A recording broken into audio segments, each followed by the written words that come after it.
This is the morning brief from the Economic Times. If you've not heard yet, there's a power crisis ongoing in the country. And no, I don't mean the West Wing or House of Cards definition of power. I mean in the way that there might be huge power outages that don't let you operate the fan during the sultry October heat. If you're listening to this episode from Delhi, Kerala, Rajasthan, Bihar, or Punjab, you would have already felt the effects of the crisis as the respective state governments have already scheduled load shedding to deal with the situation. India has 135 coal-fired power plants. 64 of them have less than 4 days of stock. 25 plants have less than 7 days of coal stocks, while 17 have completely run out of their coal reserves. Not even a single power plant has a weak supply.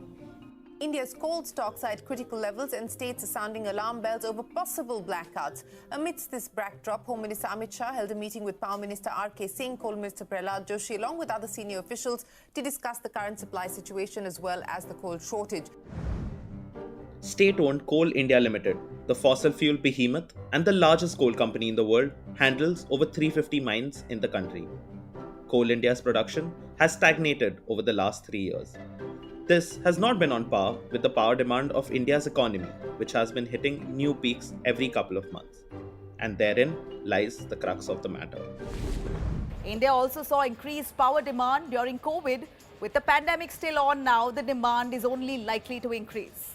Indian Power Minister has now warned of a supply squeeze lasting for maybe even up to 6 months. In this episode, we'll chart through the history of the crisis, which has been over a decade in the making. What the government is doing to mitigate the situation, and why our 100 gigawatt worth of renewable energy capacity, solar, wind, the likes, can't make up for the shortfall. In addition to explaining the situation, we'll also be speaking to some former officials who have been at the helm of our power sector to find out how such a crisis is handled at the central level. We also have ET's own power reporter who has been tracking this situation since day zero. It's October 15 and a happy Dussehra to you. From the Economic Times, I'm Shashwat Mohanty and I hope you're listening to the morning brief with a steady electricity supply. Despite the huge strides India has made in its installed capacity of renewable energy, we still overwhelmingly rely on coal to power our homes and factories. Coal accounts for 70% of the power generated in the country. So any shortfall brings about immediate panic among the industrialists and consumers alike. India is also the world's second largest producer of coal, after China. Over the past 3 years, coal production has remained around the 600 million ton per annum mark. This was not a problem in 2020, where, for months on end, industrial output remained shut due to COVID 19. However, with the economy reviving, India needs more coal to burn than ever. We got through much of the year without facing any difficulties. But then, how did we get to this crisis point? It's actually ironic in more than one ways. India has a huge installed capacity of 388 gigawatts. It's double of what we need. Leave aside our renewable energy and hydro capacity, we have a base of 202 gigawatt projects based only on coal. Power demand has certainly been high than what it has been in the months of August, September and October other years. However, we have managed 200 gigawatts of peak demand in July this year. That's because then the coal stocks were just enough and there were no rains to disrupt steady supplies. Also, our imported coal-based projects of around 17 gigawatt were functional then. That was my colleague and power reporter Sarita Singh. Sarita has been covering the power sector for 15 years now and has been breaking stories regarding the crisis ever since the coal stocks kept dropping.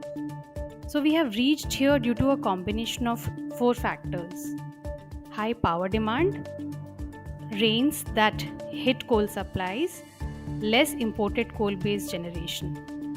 The last one is supply curtailment by Coal India to several power plants that were defaulting payments. So the situation is still critical. The supplies are steadily increasing and we will tide over the crisis. if there are no more surprise weather conditions or unforeseen incidents like railway accidents or mine accidents. Sarita said that currently the reserves continue to be at alarming lows and will only get better by the end of October. While the situation has come to a fore now, it has been in the making since at least 2007, says Partha Bhattacharyya, former chairman of Coal India Limited. The situation of gap between demand and supply started from 2007, and today it's about 200 million tons, 200 to 225 million tons. We consume about 950, 975 million tons of coal, and we produce 750. So the balance is made by imports. This has been the major issue until we increase our domestic coal production capacity. So that was the time when the demand supply gap yawned, and that was gradually met by coal imports. And during that period, we did see a lot of situations where either there is a problem in imports or the import prices going up and imports not taking place. Coal shortages did happen from time to time. But yes, the last major coal shortage, as has been seen now, did appear in 2014. And that was again because of the same reason. The faster power capacity addition continued from 2007 till about 2016. All these 9 years, it continued. And there was a sort of major demand supply gap, and that couldn't be met by the domestic supplies and the coal shortage. So much of the import, particularly of thermal coal, thermal grade coal, can be substituted by domestic production, increasing domestic production. But for that, you need to have more productive capacity. And that capacity has to be created beyond Coal India. So that process has started with introduction of commercial coal mining in 2020.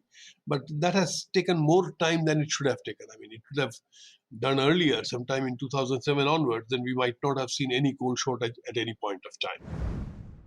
Mr. Bhattacharya is a Coal India man through and through. He joined the company in 1977 as a management trainee and rose through the ranks to become the chairman in 2006. He oversaw the massively successful IPO of the coal giant in 2010. After being a CIL employee for 34 years, he retired in 2011, but continues to advise the government as part of various committees on matters relating to coal. Actually, you see, what has led to the crisis is if you analyze it, there are just 3-4 typical reasons. The first of that is that the power sector will have to maintain the coal stocks as has been prescribed by the Central Electricity Authority. There is a CEA norms for every power plant, and that norm is to have a stock of coal enough to meet 15 days of consumption to 30 days of consumption, depending upon the distance between the power station and the coal sources. The more the distance, the more the number of days of stock it has to maintain. By not maintaining that stock, a power plant is making itself vulnerable to any kind of shocks, because there could be supply dislocations for hundreds of reasons. It's a large country with all kinds of complexities. Coal has to move from one point of the country to another point. And in order to create a shock absorber, this kind of stock building is absolutely critical. This was not done, despite the fact that during the last quarter of the previous financial year, there was enough supply and enough coal production and all supply took place. But there was easy to build up a stock at that time, and it was not done. A mix of peak demand, the monsoons, and poor production seem to have played a part in the current crisis. To make matters worse, there has been a lot of politicking on the issue. Opposition-led states have been clamoring on news panels that the crisis is far worse than the numbers show. Well, here's a reaction coming in from Delhi Minister Satyen Jain, who said there is a possibility of politics, as it appears to be a man-made power crisis in the national capital, similar to the oxygen crisis. The Delhi Chief Minister has also now written to the Prime Minister, flagging off these pressing concerns and seeking his intervention, saying Delhi could face a power crisis. What is strange, though, at the moment is that when you speak to the power minister of the country, he says unnecessary panic is being created, don't worry, situation under control. You speak to state power ministers across the country and they say we are worried. We may just have 2 more days left of power from our thermal-based plants. Having said that, the Prime Minister's office undertook a review meeting this week and assessed the situation. They also allowed power companies to import coal at a 10% share of their total needs. Right now, the government has sent signals to all the private and public power projects, asking them to import 10% of their requirements. So that is being done to ease off pressure on domestic coal. We checked with the power project companies, and they are saying coal imports at such short notice and at such high prices is just not possible. Coal imports right now internationally, coal prices are at around 170 $180 per ton, which is all time high. So these companies are not really agreeing to import coal even for blending purposes. Despite the politics, everyone comes together to work to resolve the issue, according to Sanjiv Sahai, who has been in public service since 1983. Mr. Sahai was at the Ministry of Power for 3 years and retired as its secretary in January earlier this year. No, everyone wants to find a solution because everyone is answerable to the people at large. There is expectation. And I personally think that people, as I said, it's a very collaborative work. And the only focus, as always, the focus is to ensure that electricity reaches everyone and that the quality and the quantum of supply is at its best as possible. The former power secretary said that all stakeholders come together to find solutions, despite the public bickering with one another. So you have Coal India, Ministry of Coal, Ministry of Railways, and the Ministry of Power. They all work together. There is joint meetings at the level, generally at the levels of secretaries of Coal India, chairperson, chairman of Coal India, and chairman of the subsidiaries of Coal India, Secretary Ministry of Power. That is at the official level. So state governments, I should have added, state governments are also equally important stakeholders in this whole situation. So there are, levels of officers below these secretaries who form into small subgroups and look at very detailed manner in which coal has to be reached to which plant, where the demand is high, and which is in the best shape to generate maximum electricity, etc. So they have a very set drill, and I think the drill is operational even now. And some letters have hyped. I think the government is more than equal to have been able to handle this situation, and I think they are managing it just fine, absolutely fine. The drill that has been laid is operational, and people are working at it. I don't think there is any reason whatsoever for people to panic or feel concerned. Mr. Sahai's beliefs also stem from the fact that overloading on coal would lead to a huge increase in coal prices. Predicting the future demand is not possible, but maybe the crisis isn't a crisis after all. The question before us really is, why are there reserves? The reserves are there only to meet these variations in demand and supply of coal. And the feeling that 4 days supply is critically low, I think that is somewhat misplaced. What I have read from the newspapers and I have come to know, the period that the Coal India, when there was a stock of coal available and the demand at that point of time was low, Coal India used its time to remove the overburden so that they could quickly mine, which they have done. And the production is now completely adequate to meet the demand. So I really think that this feeling, which has come on account of letters from some states, etc. You see, power is something which is very unpredictable. We couldn't predict when I was there that it would hit 190, 192 gigawatts and very soon 200 gigawatts. Nobody could predict it.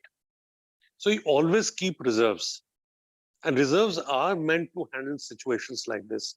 Otherwise, modern day management says that you should have just-in-time inventory.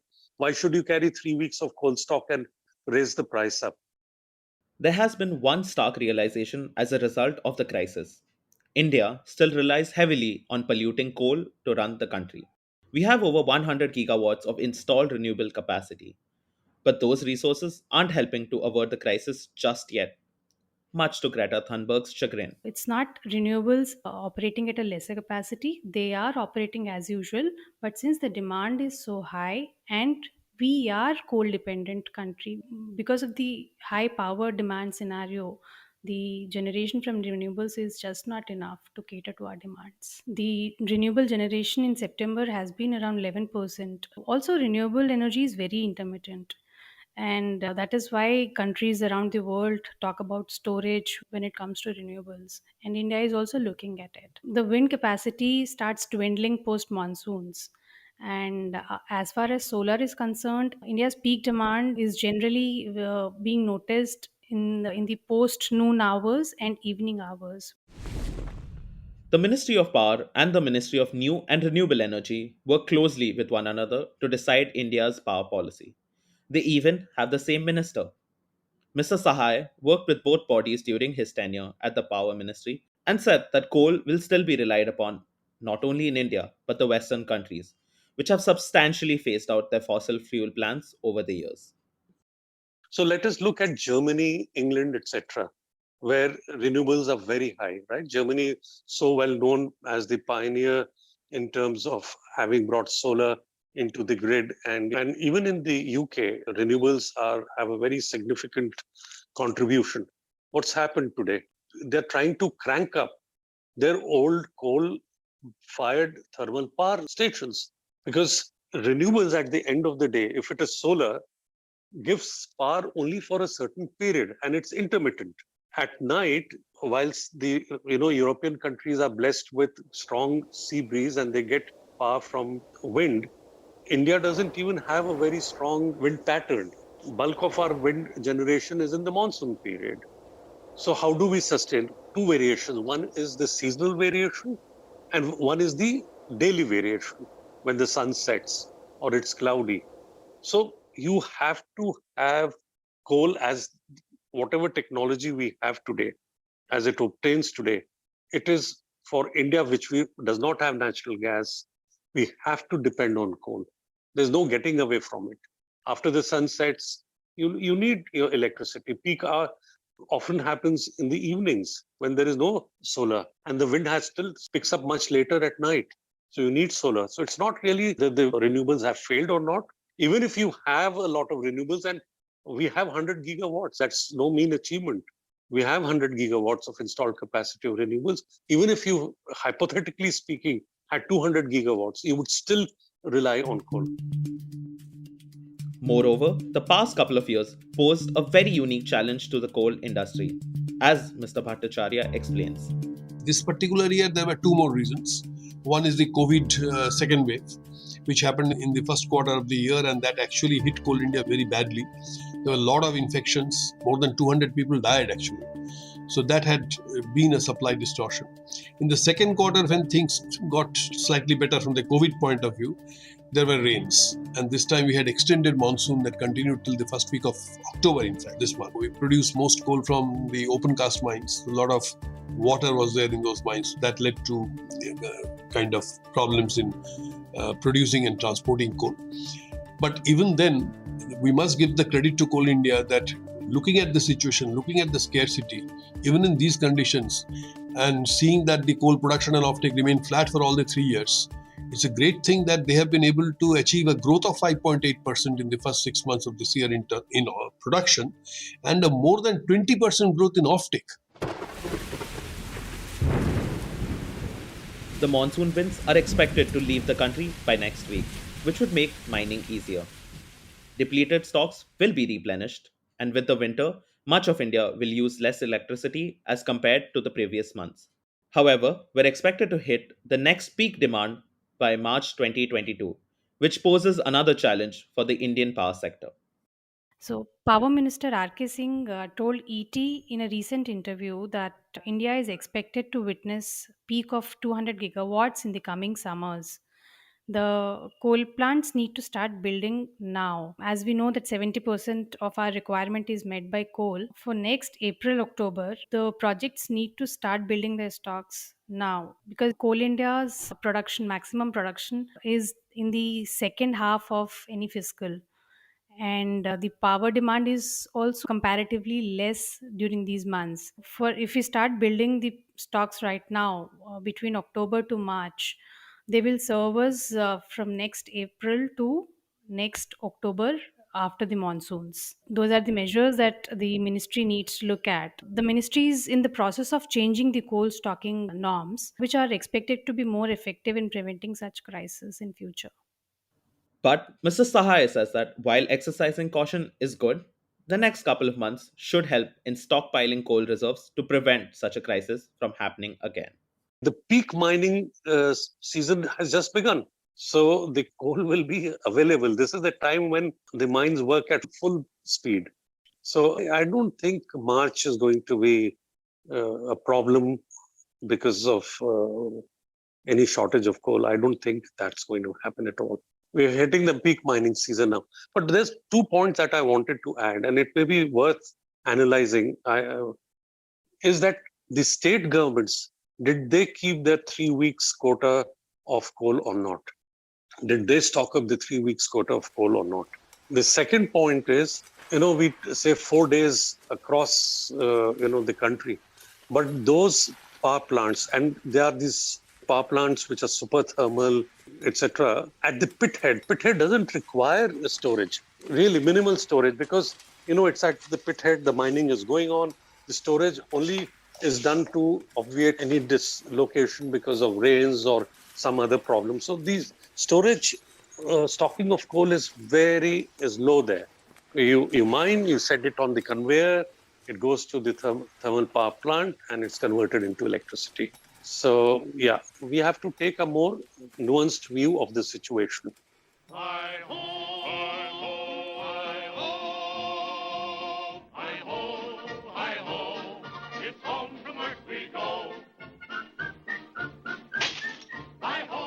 While the prospects of load shedding continue to loom over our heads, it would seem that the power crisis brought on by the shortage in coal stocks might come to an end soon enough.